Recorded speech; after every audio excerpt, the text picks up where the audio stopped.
मित्रों नमस्कार। मैं पंडित ब्रजेश चंद्र पाठक मनोकामना ज्योतिष में ग्रह गोचर से सभी राशियों को अवगत कराते रहता हूँ। आगे आगे की भविष्यवाणी मैं कभी भी अपने वीडियो में ऐसे नहीं बोलता हूँ कि इस राशि वाले के अब बिल्कुल चांदी ही चांदी है, सोने पे सुहागा होगा। जब तक आपकी व्यक्तिगत कुंडली का अवलोकन ना किया जाए, विश्लेषण ना किया जाए, उसको ठीक से अध्ययन करके ना देखा जाए तो आप उसको अपने ऊपर लागू नहीं कर सकते। मैं जो बोलता हूँ उसको आप अपनी कुंडली देखकर मिलाइए। जहाँ तक आपको मालूम है, जो मैं सरल भाषा में बता रहा हूँ उसको आप स्वयं देखकर भी समझ सकते हैं। अगर किसी प्रकार की कुंडली में दोष है तो उसको निदान करेंगे, तभी जो भाग्योन्नति के समय, जो नौकरी के समय, जो संतान प्राप्ति के समय, जो विवाह शादी के योग, जो चल अचल संपत्ति से खरीदने के योग, देश विदेश से इम्पोर्ट एक्सपोर्ट से संवर्धित करने के योग जो कर रहे हैं, जो व्यवसाय रोजगार धंधे से जुड़े हैं, उसके लिए जो फलादेश कर रहा हूँ वो कुंडली का शर्त है। ऐसा होगा तो ऐसा होगा आपका। अगर बिल्कुल अच्छा योग चल रहा है सिंह राशि वालों के लिए, मेष राशि वालों के लिए, वृश्चिक राशि वालों के लिए, मकर राशि वालों के लिए, लेकिन कुंडली में आपके ग्रह कमज़ोर हैं तो फिर आपको दिक्कत हो सकती है। कुंडली में आपके मार्केश के ग्रह गोचर चल रहे हों, मार्केश धन देता है, शारीरिक रूप से पीड़ा पहुंचाता है, ठीक है, लेकिन सप्तम भाव के स्वामी आपको पीड़ा पहुंचाएगा लेकिन धन भी देता है। अगर शनि में राहु, राहु में शनि, मार्केश के गोचर चल रहे हैं, कोई अच्छे ग्रह आपके षष्ठम अष्टम द्वादश में बैठ के पीड़ित हैं, उसकी दशा अंतर्दशा चल रही हो तो आपको फल तभी मिलेगा जबकि इसका निदान, इसका परिहार, इसके शांति के उपाय करेंगे। कई लोग उल्टा करते हैं, जिस ग्रह के रत्न को आपको धारण नहीं करना चाहिए उसको धारण करके और विपदा को, संकट को, आफत को आप अपने ऊपर झेलने के लिए बुला लेते हैं। आ बैल मुझे मार वाली बात करते हैं। रत्न विक्रेता से कभी भी सलाह आपको नहीं लेना चाहिए। रत्न विक्रेता, जो अच्छे रत्न विक्रेता है, वो बोलते हैं कि ज्योतिषी से राय परामर्श ले लीजिए तभी आप रत्नों को धारण करें। चलिए, हम इधर उधर किस बातों ना करके हम आपको अपने विषय पर, अपने सब्जेक्ट पर इस एपिसोड में 1 जून से जो पराक्रम के कारक हैं, जो शौर्य के कारक हैं, जो उत्साह के कारक हैं, जो भाई के कारक हैं, जो भूमि के कारक हैं, चल अचल संपत्ति के कारक हैं, ऐसे ग्रह जो कि सभी ग्रहों के सेनापति के रूप में जाने जाते हैं, मंगल ग्रह।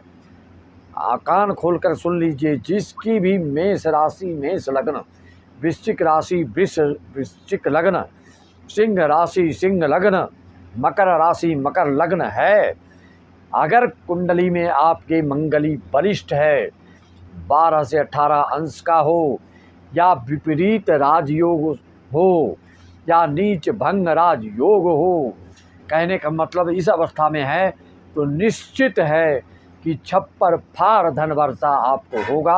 और बहुत लोगों को हो रहा है, जिनको नहीं हो रहा है तो वह कुंडली श्रापित हो सकती है, पितृ दोष से ग्रसित हो सकती है, गुरु चंडाल दोष आपके में हो सकता है, विश्व कुंभ दोष आपके में हो सकता है, 6ठे 8वें 12वें ग्रह में बैठ के पीड़ित हो सकता है, या आपके केंद्रों में कोई शुभ फल नहीं हो सकता है, या फिर लग्न आपके सम संख्या में हो, चंद्र भी सम संख्या में हो, सूर्य भी सम संख्या में हो।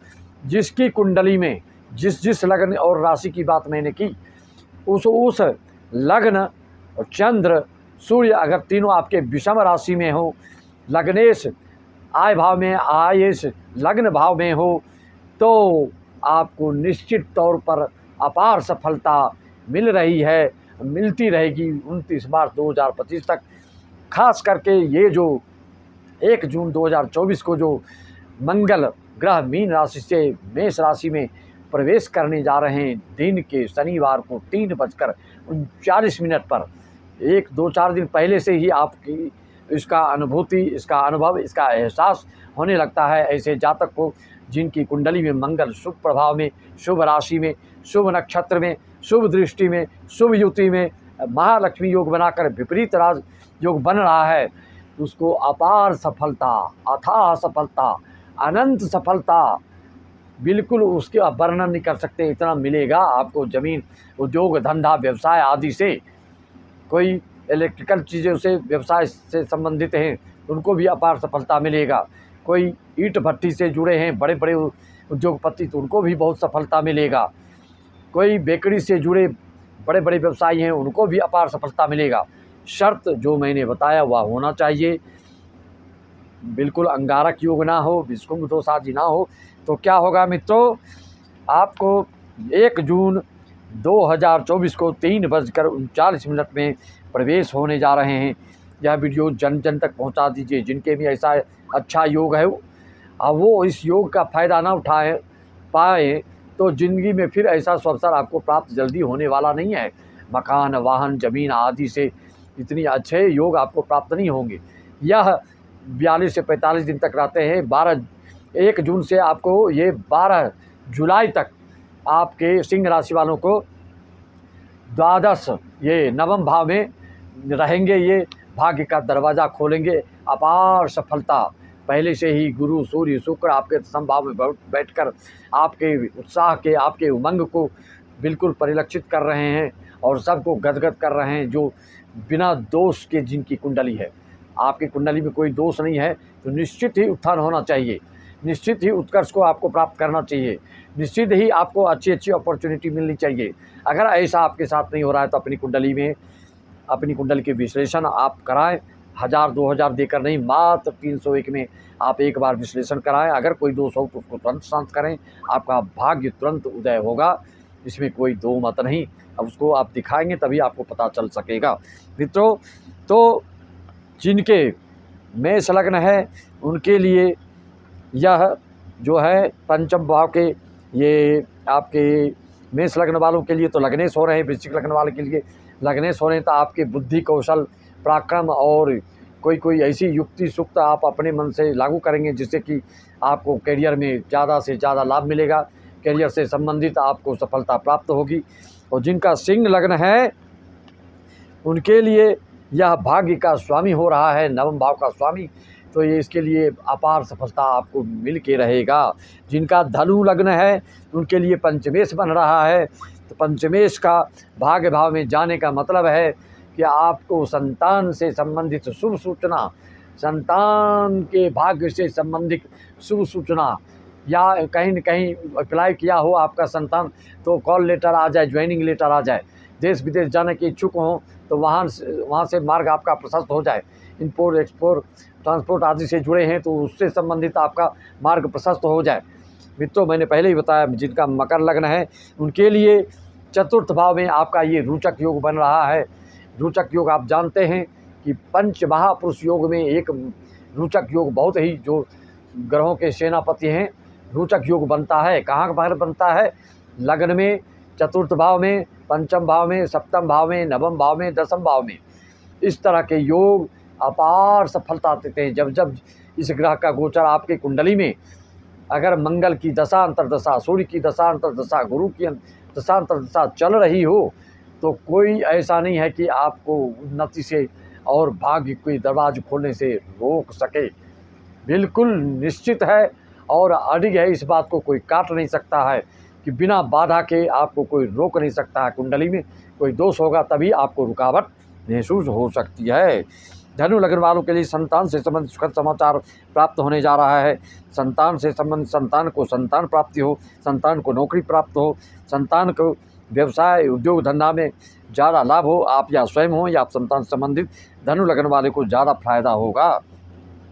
सिंह राशि वालों को जानते हैं अग्रेसिव होते हैं, मेष राशि वाले भी अग्रेसिव होते हैं, लेकिन बहुत आप क्रिएटिव होते हैं, क्रियाशील रहते हैं।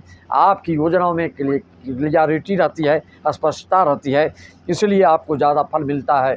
भगवान ने कहा है कि निर्मल मन जन सो मोहि पावा, मोहि कपट छल छिद्रन भावा।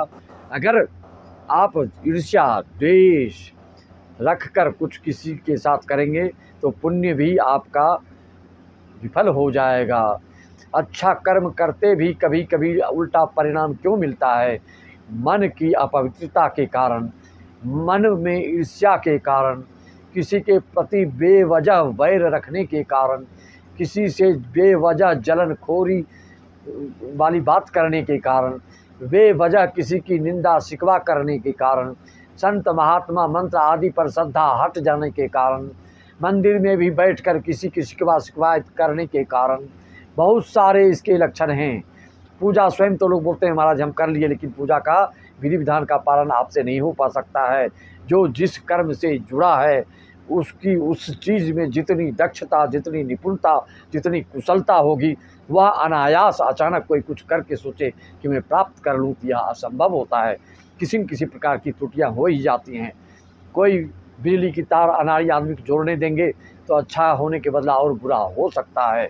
इसलिए कर्मकांड से संबंधित बिना मार्गदर्शन के, बिना अभ्यास के आप नहीं कर सकते। आप मार्गदर्शन ले सकते हैं। जो नहीं कर सकते ऑनलाइन पूजा हमसे संपर्क करके करा सकते हैं। जो कर सकते हैं, जो उस लायक हैं, जो वेजिटेरियन हैं, जो सात्विक हैं, जो आस्तिक हैं, जो श्रद्धा विश्वास रखने वाले हैं संत मंत्र यंत्र ग्रंथ आदि पर, उनको निश्चित फल स्वयं करने से भी मिलता है। अन्यथा नॉन वेज खाएंगे और पूजा पाठ करेंगे तो आपको फल मिलने वाला नहीं है। कम से कम जब तक अनुष्ठान चलता है, जब तक आप हमसे कराते हैं, तब तक जिस जिस नियम का मैं निर्देश देता हूं पालन करने के लिए उसका अवश्य पालन करिए, क्योंकि जो जैसा करता है उसका फल मिल के ही रहता है, आगे नहीं तो पीछे। तत्काल ज़्यादा पुण्य करेंगे तो तत्काल लाभ होता है, धीरे धीरे करेंगे तो धीरे धीरे लाभ होगा।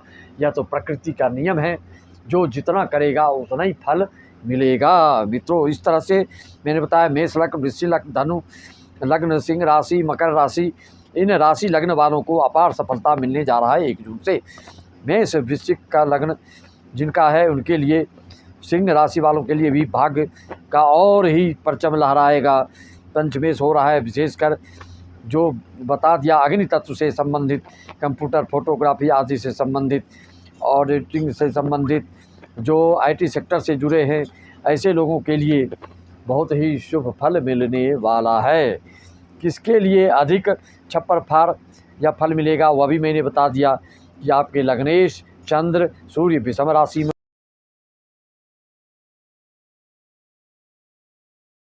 लाभ प्राप्त होगा।